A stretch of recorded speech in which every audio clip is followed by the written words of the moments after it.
Hello everyone, welcome to my channel. If you are new to my channel, please subscribe to my YouTube channel, so you can join our tech family. If it is informative to you, please like our video, share it with your friends so they can get help with these video, and don't forget to press all notification bell icon so you get regular update and don't miss our any single video. Hello guys, welcome to our channel.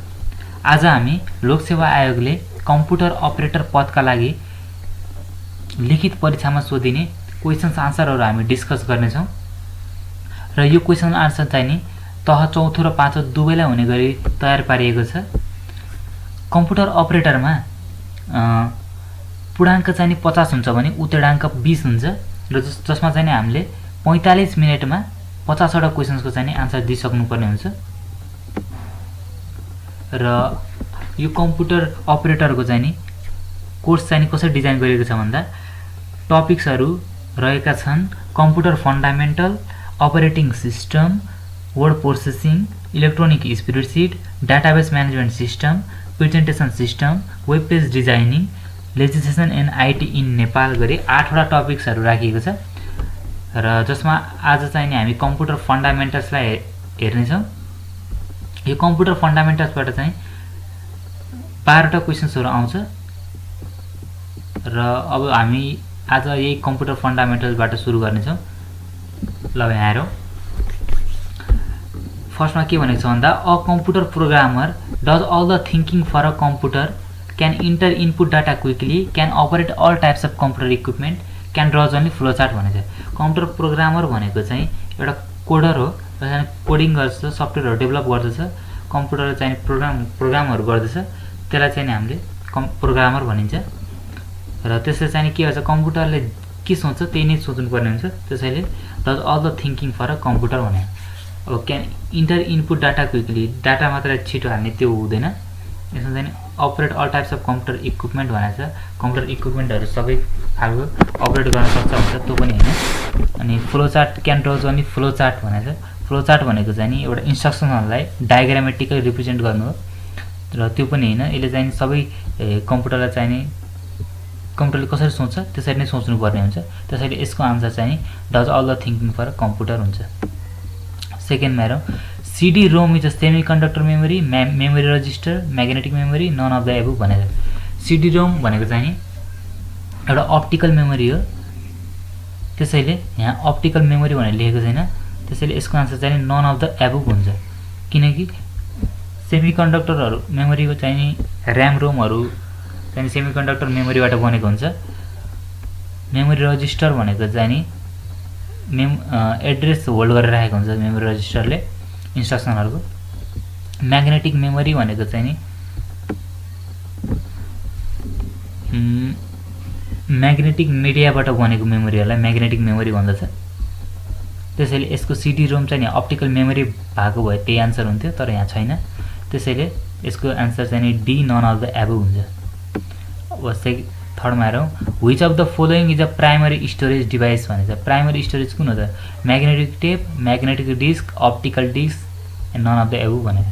अब magnetic tape, magnetic disk and optical disk सबै secondary storage device हुन् जुन चाहिँ ब्याकअपको लागि use गरिन्छ अथवा permanent स्टोरेजको लागि use गरिन्छ। त्यसैले यहाँ प्राइमरी स्टोरेजहरु छैन, त्यसैले यसको आन्सर सही चाहिँ D none of the above हुन्छ। नेक्स्ट हेरौं। A name or number used to identify a storage location is called अरे। स्टोरेज लोकेसन आइडेन्टिफाई गर्नको लागि के युज गरिन्छ भन्छ बाइट। बाइट भनेको त डाटाको साइज रिप्रेजेन्ट गर्छ हैन, बाइट बिट भनेर, त्यसैले यो भएन। बी मा चाहिँ रेकर्ड भन्छ, रेकर्ड पनि हैन। एन एड्रेस भन्छ अनि अल अफ द एबभ भनेको छ। अब सबै पनि हैन, किनकि अब बाइट हैन रेकर्ड हैन भनेपछि सबै हुने कुरै भएन, त्यसैले यसको आन्सर सी एन एड्रेस हुन्छ, किनकि एड्रेस चाहिँ नि स्टोरेज लोकेसन चाहिँ नि पत्ता लगाउँछ। नेक्स्ट हेरौं। Which of the following is a secondary memory device भनेको छ। कीबोर्ड भनेको त इनपुट भइहाल्यो, इनपुट डिभाइस भयो। डिस्क भनेको चाहिँ नि डिस्क सेकेन्डरी मेमोरी भयो। एएलयू भनेको सीपीयू को एउटा पार्ट भयो, अर्थमेटिक लजिकल युनिट भनिन्छ। अल अफ द एबभ भनेपछि सबै त हुँदै भएन, त्यसैले यसको आन्सर सही चाहिँ नि डिस्क हुन्छ जुन चाहिँ नि सेकेन्डरी मेमोरी डिभाइस हो। नेक्स्ट हेरौं। The difference between memory and the storage is that memory is dash and storage is dash भनेको छ। मेमोरी चाहिँ नि एउटा टेम्पोररी युज हुन्छ, स्टोरेज भनेको पर्मानेन्ट हो, त्यसैले यसको आन्सर ए टेम्पोररी कमा पर्मानेन्ट हुन्छ। र बीमा पर्मानेन्ट टेम्पोररी भनेको उल्टो भइहाल्यो यो होइन। सीमा स्लो एन्ड फास्ट लेखा रहेछ यो पनि होइन। डीमा अल अफ द एबभ त हुने कुरै भएन, त्यसैले यसको सही आन्सर रहेको छ टेम्पोररी। मेमोरी चाहिँ नि टेम्पोररी हुन्छ, स्टोरेज चाहिँ नि पर्मानेन्ट हुन्छ, किनकि हामीले स्टोरेज ब्याकअपको लागि युज गरिन्छ, त्यसैले त्यो पर्मानेन्ट हुनुपर्छ। मेमोरी चाहिँ नि अब जुन कुरा रन गर्ने त्यो एकैछिनको लागि युज गरिन्छ ऱ्यामहरुमा, त्यसैले त्यो चाहिँ टेम्पोररी हुन्छ। अब यहाँ फ्लपी डिस्क कन्टेन्ट्स भनेको छ circular tracks only, sector only, both circular tracks and sectors, all of the above भनेको छ। फ्लपी डिस्क भनेको एउटा डिस्क स्टोरेजै हो, म्याग्नेटिक डिस्क स्टोरेज हो र यसमा चाहिँ नि बोथ सर्कुलर ट्र्याक्स र सेक्टर हुन्छ, त्यसैले यसको आन्सर चाहिँ नि सी हुन्छ। यहाँ the octal equivalent of 111010 is A मा 81, बी मा 72, सी मा 71 and none of the above भनेको छ। अब यो चाहिँ अक्टल इक्विभ्यालेन्ट अफ यति भनेर दिएछ। अब यो चाहिँ नि बाइनरीमा छ, अब यसलाई हामीले पहिला डेसिमलमा लानु पर्यो र त्यसपछि त्यो डेसिमललाई हामीले अक्टलमा लानु पर्यो, त्यसैले मैले यहाँ लेखेको छु हेर्नुहोस्। अब 111010 छ, यसलाई हामीले पहिला बाइनरीमा छ, यसलाई डेसिमलमा लैजानु पर्यो। ल हामीले यहाँ के गरेको छ भन्दा 1 × 2 को पावर 5, किनकि यो 0 हुन्छ, 1 2 3 4 5 गरेर हुन्छ। 1 × 2 को पावर 5 प्लस 1 × 2 को पावर 4 प्लस 1 × 2 को पावर 3 प्लस 0 × 2 को पावर 2, 1 भनेको 1 छ, त्यसले 1 × 2 को पावर 1 प्लस 0 भनेको लास्टमा 0 छ, 0 × 2 को पावर 0। अब यो सब जोड्दाखेरि 58 हुन्छ र हामीले 58लाई चाहिँ अब अक्टलमा लानुपर्दा डिभाइड गर्नुपर्ने हुन्छ 8ले, त्यसैले 8ले जोड्दा 8 7 जा 56 हुन्छ र यहाँ रिमेनिङ चाहिँ 2 रह्यो, त्यसैले 8 7 56, रिमेनिङ 2 भयो र 8ले 0 टाइम्स गर्दा 7 हुन्छ र हामीले यसलाई यसरी उल्टरी लेख्नुपर्ने हुन्छ, त्यसैले 72 भयो र यहाँ आन्सर पनि 72 छ, त्यसैले यसको सही आन्सर भयो B 72। The first electronic computer in the world was भनेर सोधेको छ। UNIVAC, EDVAC, ENIAC and all of the above. First electronic computer चाहिँ नि हाम्रो इनियाक हो, सी इनियाक, र यसको फुल फर्म रहेको छ electronic numerical integrator and computer. अब नेक्स्ट हेरौँ।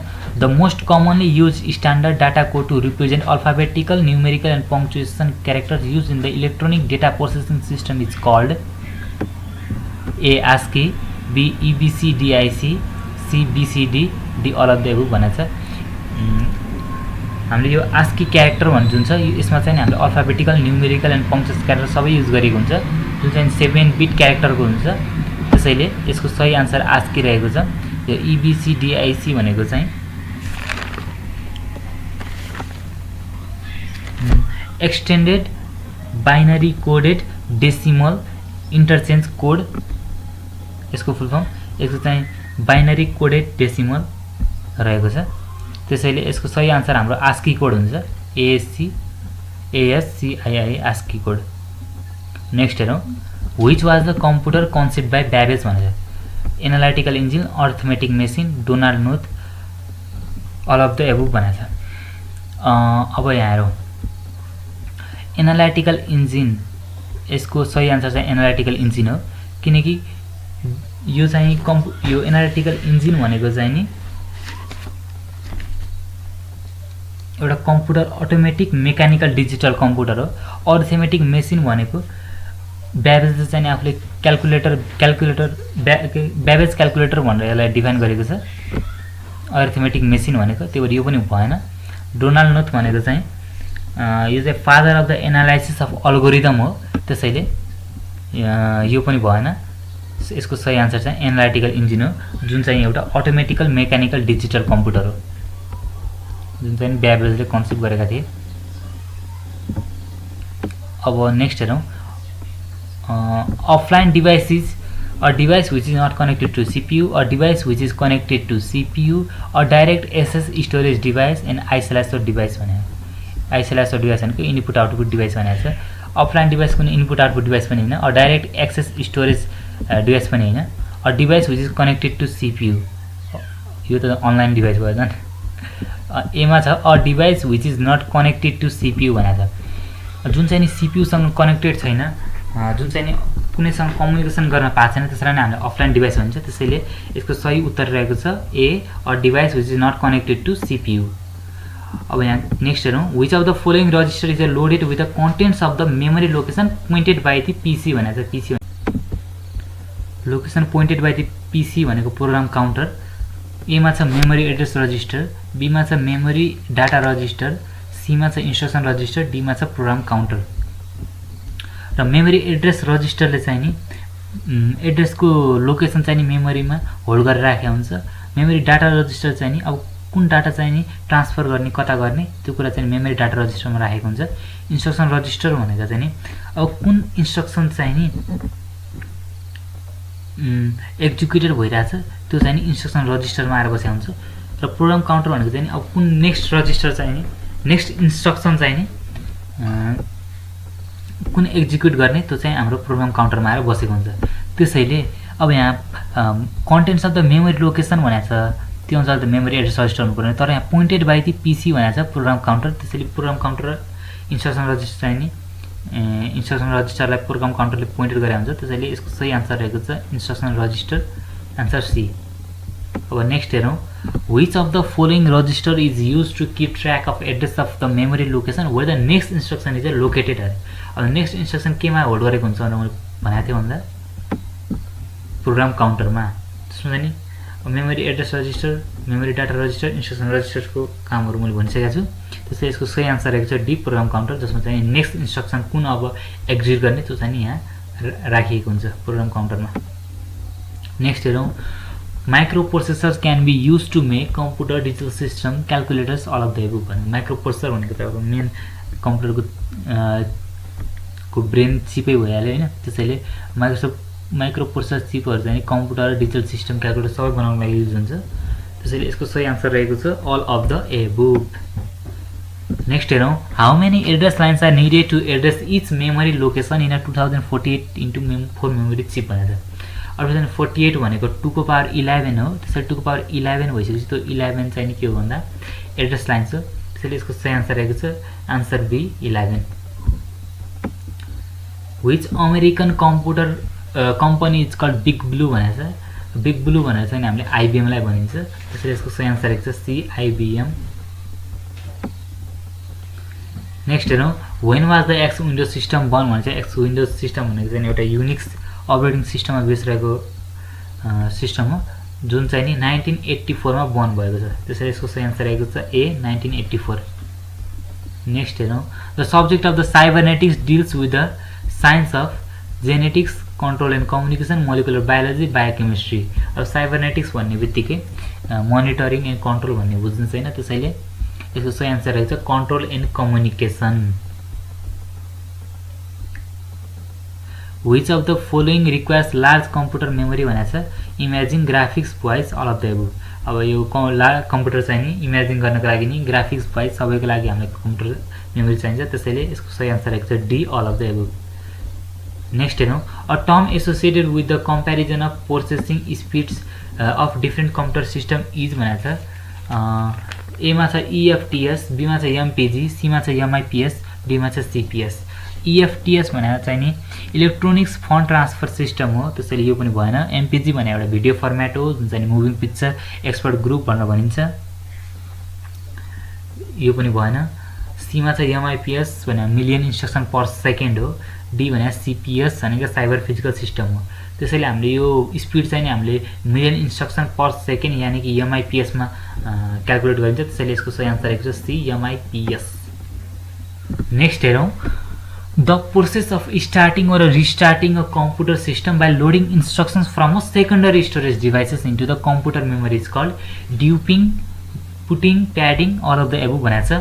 अब यो हामीले ओएसहरू चाहिँ नि कम्प्युटरमा हाल्नु पर्दाखेरि हामीले के गरिन्छ, बुटेबल डिभाइस गराएर पेनड्राइभमा अथवा कुनै डिस्क सिडीबाट चाहिँ नि बुटेबल सिडी ल्याएर त्यो लोड गरेर हामीले मेमोरीमा कम्प्युटरको मेमोरीमा हालिन्छ होइन। त्यसलाई हामीले के भन्छ, त्यो प्रोसेसलाई बुटिङ भनिन्छ। अब यो एमा ड्युपिङ भनेको छ। ड्युपिङ भनेको चाहिँ एउटा practice of using a bug in video games भन्छ होइन। त्यसैले यसको आन्सर ड्युपिङ हुने भएन। सीमा भने चाहिँ प्याडिङ भनेको चाहिँ यो वेब पेजेसहरू डिजाइन गर्दाखेरि हामीले प्याडिङ गर्नुपर्ने हुन्छ, लेफ्ट राइट बटम भन्दै हैन, तलमाथि 10x पिक्सल कति हाल्ने 10x 20x त्यही अनुसारले प्याडिङ गर्नुपर्ने हुन्छ। त्यसैले यो टर्म पनि यहाँ सुइटेबल भएन, त्यसैले अल अफ द एबभ त झन् हुने कुरै भएन। सो द्याट यसको सही आन्सर रहेको छ बी, बुटिङ। अब लास्टमा हेरौँ, one computer that is not considered a portable computer is a mini computer, laptop computer, notebook computer, all of the above भनेको छ। अब जुन चाहिँ नि बोक्नको लागि यताउता हिँड्दा अलिक सजिलो हुन्छ, त्यो कम्प्युटरलाई हामीले त्यो कम्प्युटर कुन होइन त भने अब मिनी कम्प्युटर, ल्यापटप कम्प्युटर त बोकेर गर्नु होइन सजिलो भइहाल्यो नि, त्यसै ल्यापटप कम्प्युटर त हो। नोटबुक पनि कम्प्युटर पनि त्यस काइन्ड अफ ल्यापटप कम्प्युटर जस्तै होइन, जुन चाहिँ इन्टरनेटको लागि मोस्ट प्रोबेबली युज भएको थियो। अल अफ द एबभ भनेको छ र यसको सही आन्सर रहेको छ ए, मिनी कम्प्युटर। किनकि मिनी कम्प्युटर चाहिँ एउटा साइन्टिफिक पर्पजको लागि ठुलो कम्पनीहरूमा चाहिँ नि धेरै प्रोसेसरहरू, यसमा थुप्रै प्रोसेसरहरू युज गरिएको हुन्छ र यो चाहिँ पोर्टेबल पनि हुँदैन।